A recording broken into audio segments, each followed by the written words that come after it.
Good morning, everyone. So I actually made a mistake yesterday after talking to some of my colleagues about the whole try catch block with the Python response. So I thought I'd come in here and show you basically what they had told me. So the issue, as stated by my colleague, is that the error handling right now with the try catch is wrong. The most common kind of error that happens when we're doing a get put post is that it fails, the response will be returned. So no exception is going to be thrown. So it successfully connects, but that connection is not okay because something was wrong with the either the data you're trying to send or the authorization, whatever the case may be. Um, so as a general rule of thumb, at least with Python, now I'm not sure if this is true with JavaScript, is to use or to not use the try catch blocks because the error will be silently swallowed inside of that, and then you won't see it being posted. So here is a better way to do it. So I'm taking this code from yesterday, and I'm gonna modify this a little bit. So let's get rid of all this logic down here, and let's get rid of this up here. So we just have this response that's going out and getting this this API. So a really nice website to practice your get posts, put all that logic is HTTP-bin. Is this actually the same person that made the request library for Python made this website? So you can test your responses. So in this case, we want to do a get request.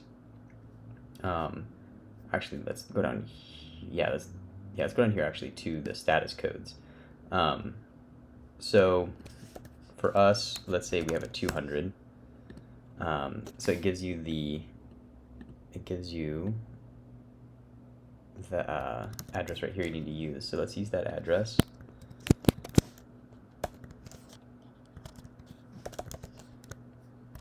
Okay, and then data.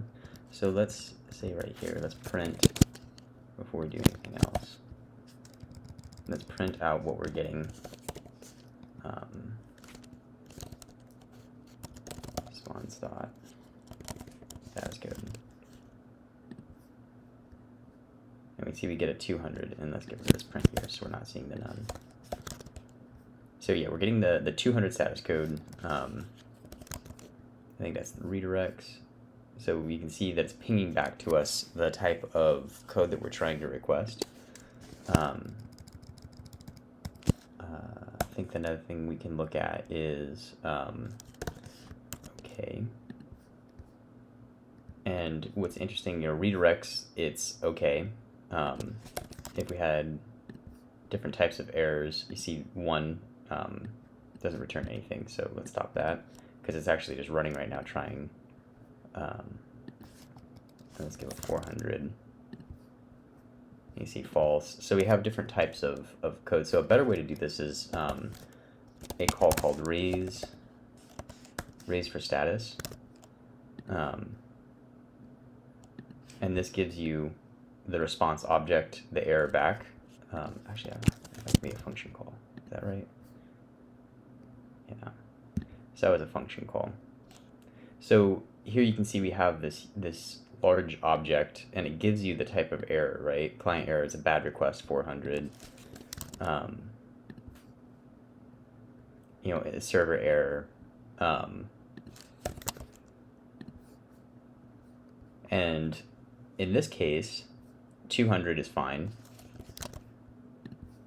and 300 is fine, right? Because in both of those instances, the logic went through the way that we thought it would, so it doesn't raise any kind of error. However, when you go to the 400s, 500s, then it starts raising this object. So what you can do is, rather than what we did yesterday with a try catch block, is we can say down here, so the response is good. So if response is okay, then we want to do data is equal to, this is where you'd say response.json. This is where you turn it into a JSON object.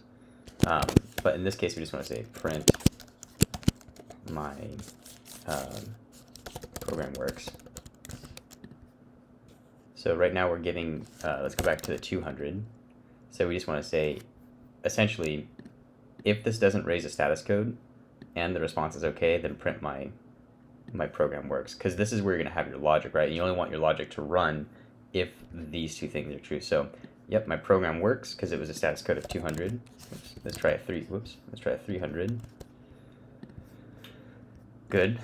Got redirects. Now there's another thing too where you can limit the amount of redirects. I think that's like an argument that you can pass in here. But I don't remember what it is off the top of my head. But that could be something that you might want to look at. 400 is going to be the same here. So it's going to give us that response object. So it hits this point right here, raise for status. And it never even checks if it's okay because we have an error object that it passes back to us. So it's another way of capturing that. And then so it won't silently be ingested into that try catch block. So that's just something I wanted to clarify I did correctly or incorrectly yesterday when I made that video. So I hope these help. I'll try to put out more videos like this and ask more questions. Feel free to reach out if you have any thoughts or comments.